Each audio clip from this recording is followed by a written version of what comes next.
The most challenging aspect of everything we're discussing here boils down to one simple thing: finding the time to prioritize it. That's all there is to it: making time for yourself, valuing your own well-being enough to let go of people and activities that only serve you temporarily. It's about taking those precious moments when you wake up in the morning or before you go to bed at night to reflect on the ideal version of yourself that you aspire to be that day. But here's the catch: you refuse to start your day until you embody that person completely. When you confront and conquer your limitations, a whole new world opens up. In the United States, there's a lot of talk about self-love, but many misunderstand its true meaning. It's not about indulging in superficial pleasures like getting a manicure or buying a fancy car. Self-love goes much deeper. It's when you sit with yourself and actively work on overcoming ingrained thoughts, beliefs, and emotional patterns that are linked to your past. It's a continuous effort to transcend these limitations. Beyond your pain lies freedom. Beyond your fear lies courage. Beyond your sadness lies joy. It's the same energy that's trapped within you, waiting to be released. When you push yourself past those barriers and break free from emotional addictions, you experience joy as a side effect. Your body is liberated from the constraints of your mind, and with that newfound freedom comes the energy to create.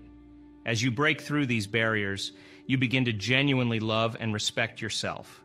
Consequently, you develop love and respect for others because you see a reflection of yourself in them. Now that you're unburdened by your own limitations, you can empathize with others without reacting instinctively in the same negative ways. The real challenge here lies in finding the time to embark on this journey of self-discovery. Imagine embracing a new way of being, committing to not rise until you embody that ideal self.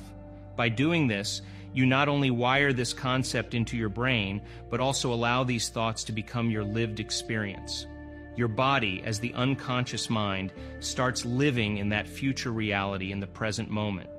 When your mind and body align in this state of being, and you decide to maintain it throughout the day regardless of the challenges that may arise, something incredible happens. By the end of the day, you'll likely find yourself with even more energy than when you started. The Tibetan translation of meditation signifies becoming familiar with something. The symbol itself represents familiarity. By becoming conscious of your unconscious self to such a degree that you're acutely aware of your thoughts, habits, and emotions, you'll never let them go unnoticed. This level of awareness leaves no room for you to revert back to your old self. The key is to become familiar with a new self by rewiring it in your brain and conditioning your body emotionally. With enough repetition, it becomes easier, and that new state of being becomes your new personality, shaping your personal reality.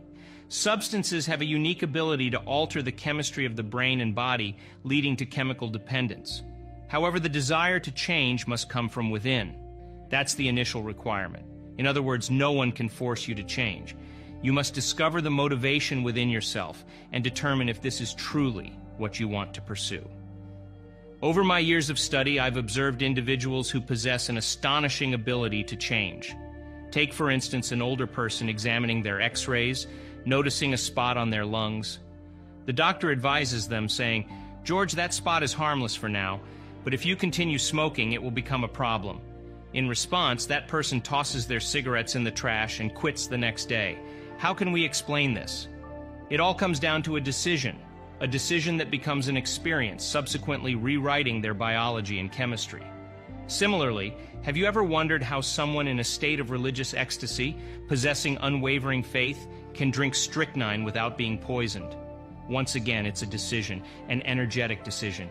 It demonstrates the extraordinary power of the mind.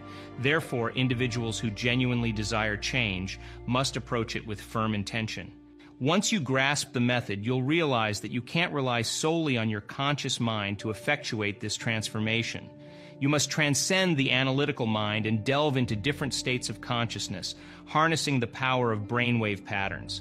It's crucial to understand that by the age of 35, roughly 95% of who we are has been shaped by memorized habits and behaviors, which have become ingrained in our identity. Consequently, only 5% of our conscious mind attempts to change the 95% that we've internalized, including emotional addictions.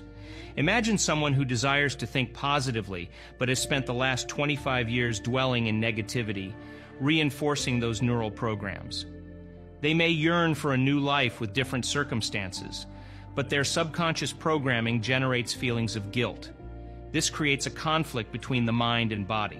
In order to embark on a transformative journey, we must recondition our bodies to embrace a new mindset. Change itself is not inherently difficult. It simply requires understanding the manual for unlearning and relearning, breaking free from the habits of our old selves and reinventing our new selves. The latest advancements in neuroplasticity research reveal that we are not bound by predetermined patterns for the entirety of our lives. Similarly, the field of epigenetics assures us that our genetic makeup does not condemn us to a predetermined fate. Rather, we possess astonishing adaptability and the capacity for change. As individuals begin to contemplate their desired identity and envision a life filled with happiness and fulfillment, the frontal lobe of the brain comes into play. With its connections to the entire neocortex, it sets out to resolve this existential problem. By summoning various networks of neurons relevant to these contemplations, based on acquired knowledge and past experiences, the frontal lobe seamlessly weaves together a new understanding. This process is known as intention. Imagine reading a book on personal happiness or studying the principles of effective leadership. Each time you acquire new knowledge, your brain forms additional neural connections, providing raw materials for further imaginative pursuits. Engaging in mental rehearsal effectively installs the necessary neurological infrastructure in your brain, making it appear as if the envisioned future has already become a reality. Consequently, the brain, traditionally a repository of past experiences, transforms into a roadmap for the future. Continually repeating this process allows the hardware to become a software program, enabling you to think and act with the brilliance of a genius or the contentment of a happy individual. The mystery dissolves as you have now successfully programmed the circuits. Remarkably, those who have harnessed this power did not wait for wealth or health to cultivate gratitude, empowerment, or love for life. Instead, they proactively summoned these emotions in advance, even before the corresponding experiences manifested. The unconscious mind, unaware of the distinction between external circumstances and internally generated emotions, believes it is already living in the future. By intensifying these emotions, individuals become increasingly attentive to their thoughts.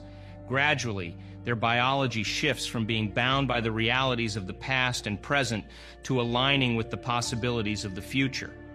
Intrigued by this phenomenon, I pursued further education in neuroscience.